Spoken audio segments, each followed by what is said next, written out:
I'd like to provide you with a really quick overview of our 5-step OKR workshop. Now, this is a workshop, so you bring in your leadership team and we take them through a journey.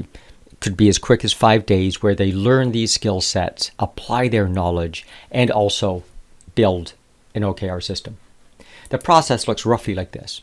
Phase 1, working with the leadership team, we capture your existing strategy and prioritizations and create what we call a strategy map, where the objectives are identified, their cause and effect relationship, and their overall weighting.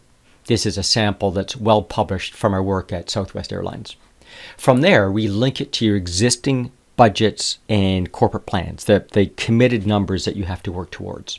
So that basically gives you the North Star, what we're overall trying to achieve. Day 2, we bring in what we're going to call the performance team. These are your direct reports, along with high potential individuals that can benefit from this training. And what that looks like is we're going to build what we call an ontology. What the ontology is we list your strategic objectives on the left and your core processes across the top. Because of course you do these core processes in aid of achieving these objectives. And we can score the impact of each process on achieving that objective. And it's just simple mathematics. So let's take a look at maintenance. Maintenance gave themselves an impact score of 3 out of 5, 5 being critical, blank being none.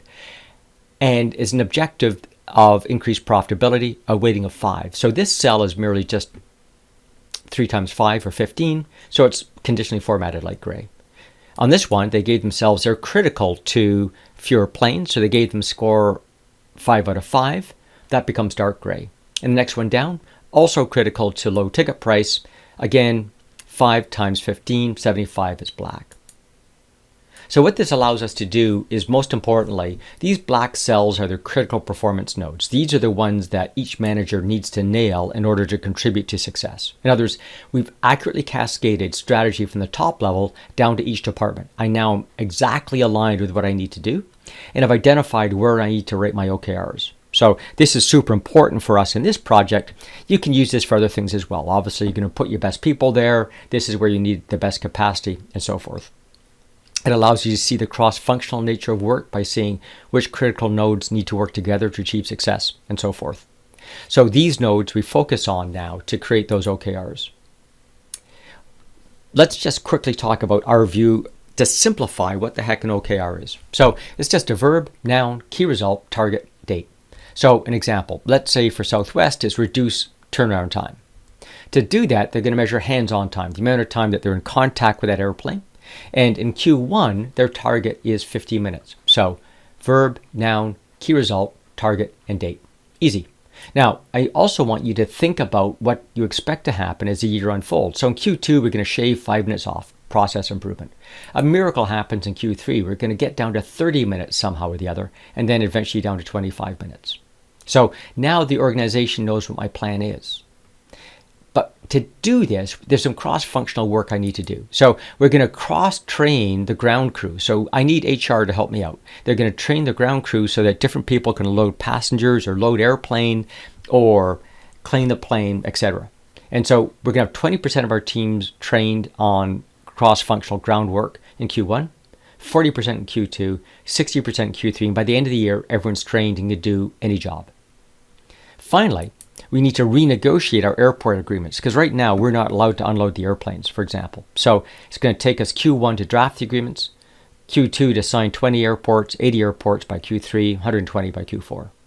And it's the combination of getting new agreements and the training that gets us this miracle. So the OKR shows us the cross-functional nature of work and lets us know who needs to allocate capacity to help us succeed. So the OKRs not only capture what you need to do, but how we work cross-functionally for success. So let's go back to day 3. Now in day 3, we can begin writing those OKRs. So with that same team, using the ontology, we're going to create their objectives. Based on their objectives, we're going to allocate the key results that we discovered in the previous step. And then we're going to be clear on where we need support from in order to succeed. Basically, we're done at this point.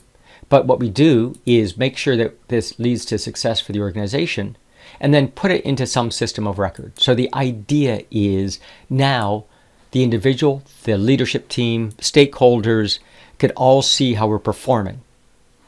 which means on Friday we can turn it on.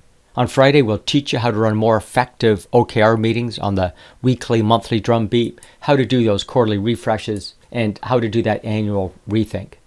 So that's the 5 phases that we take you through. And you can see by doing this, we're leveraging off your existing strategy, your existing knowledge, your existing data. We're giving you management practices that fit into meetings that currently exist, but are just making them more productive. So hopefully this gives you a good overview of our approach.